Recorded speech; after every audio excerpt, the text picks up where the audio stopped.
Hey everyone, so I have a new favorite LED light fixture for fish tanks, and that is the, I don't know how to say it still, Hyger, however you guys want to say it. I'm going to say Hyger, Hygger, I think it was. That is what is on my 20 gallon long here. This is an excellent, awesome, really nice looking light. So this has a whole bunch of different colors. If you guys want to check this light out on Amazon, I'll try to remember to leave a link in the description here. But yeah, so this has a crazy amount of different colors. I'm gonna show those off right now. So right now we're on like a pinkish purple, which is again my favorite color for these lights. It just looks really cool to me, and it makes some things kind of pop more. Like the whites kind of pop more.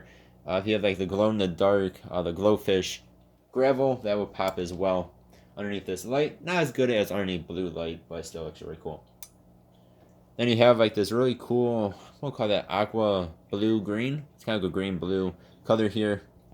Again, these look way better in real life, of course, than you do through the camera.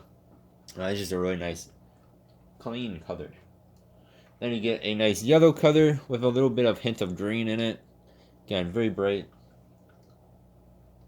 Then you can, the one I just skipped over there is the changing through the different colors. This is your normal standard color, your whites, which actually I think has every single color on it here. This is at 100% brightness. It is ridiculously bright. When you guys keep it on this, the light will get actually pretty dang hot. So watch out for that. I mean, it doesn't like burn yet, but it does get pretty warm. And two, at this level, when I first bought this light, I had it on this for a few days. You will get algae up the wazoo. I mean, my gravel, my plants, my everything was getting algae on it. Uh, that thing down there, the cave, was getting crazy amount of algae. But then my little snails, which one's right down there, actually helped with that. Keeping this light at about 50% or so helps with that as well. Then you get your red, super crazy bright red. That one's hard to see through the camera, how bright that is. Then you get your standard blue, which again is very nice, and all these colors are super bright. This is of course like glowfish lighting territory, so hopefully you guys can see. But we get like my plants back here. There's a little speck down there. This plant over here, they all glow really cool underneath the blue light. Only this one's actually supposed to glow underneath blue light, but the rest of them do too. Really cool. And then you get a nice bright green. And then we're back to the purple. So I'm going to go back through and get to the normal color here. So again, this is at 100%, and it is crazy bright. So then on the display, which is where you're going to be controlling everything, on the control, I should say here, you have a bunch of different stuff you can do. So first you have, this is the time. I did not change my time when the time changed a while ago now, months and months ago now. I did not change that. That is of course used for the timer if you want to use a timer. And then these right here, other two different timers. We'll show that off in a moment here. So then you have these different buttons down here. So these up and down arrows will change the brightness, and you can see the brightness level is being displayed there. You go all the way down to 10.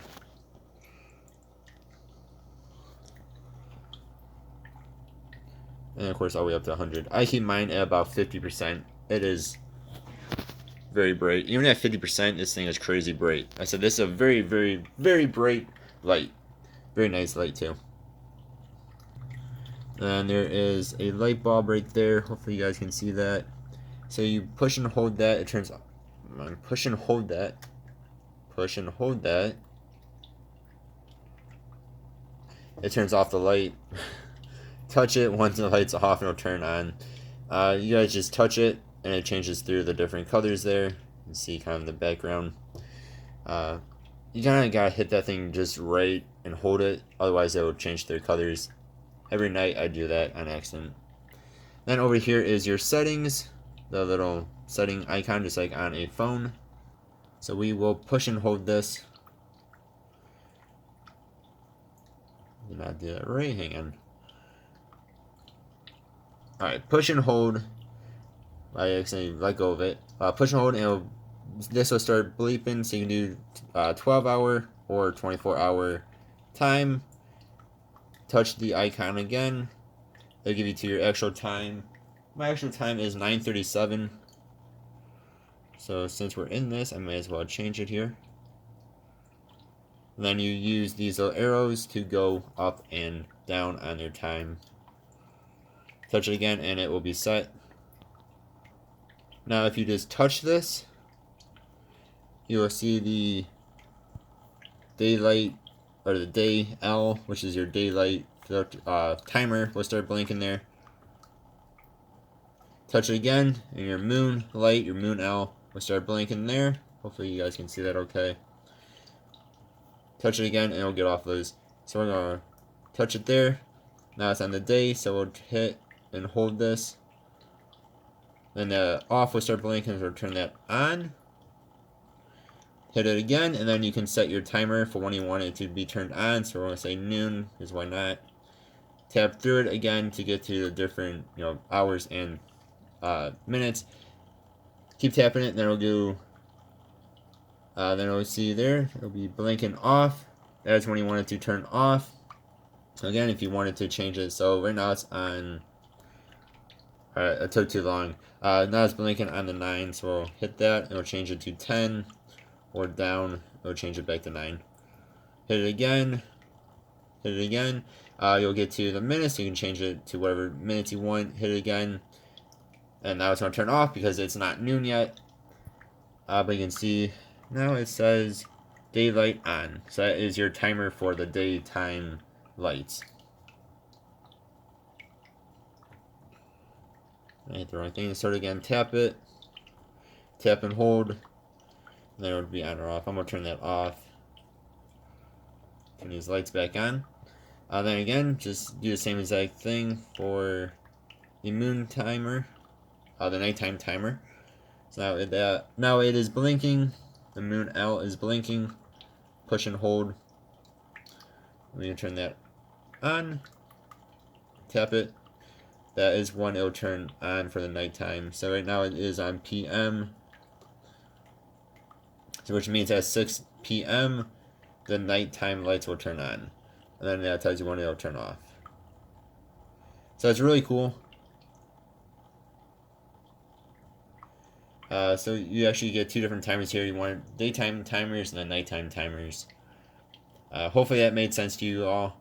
It's very easy to do once you get it going. But I'm going to turn this back off because I do not use the timers myself. That is how you do timers. So that is really, really cool. I just tripped myself with my tripod. Yeah, so these are definitely my favorite. I do kind of wish they had a remote like a lot of the other fancier lights do. Like my older Aqua lights, which used to be my favorite lights, do. That still actually works pretty well. Yeah, so I definitely recommend these Hydra lights. They are excellent. You can get them in different sizes, different wattages. I cannot remember. I want to say mine are like 48 watt, which is pretty sweet. I think mine is a 30 to 36 inch light. So it's perfect for my 20-gallon long here. These should be able to grow plants. The only plant I have in here is moss, which is actually starting to grow again. It was dead. I actually did not notice that till now. It's starting to grow again on the end there. Then my moss ball, which got turned around. That's why it looks brown. It was in the ground before. That's only a lot of plants I have in here, but they're doing okay. But they should be able to grow some decent plants. Low light to maybe even medium light plants. They're definitely strong enough for wattage-wise. Alright guys, yeah, let me know what's your favorite brand of light for fish tanks. Again, hopefully this made sense on how to set those timers and whatnot. Thank you guys very much for watching. Hope you guys have a good one. I'll see you guys next time. Goodbye.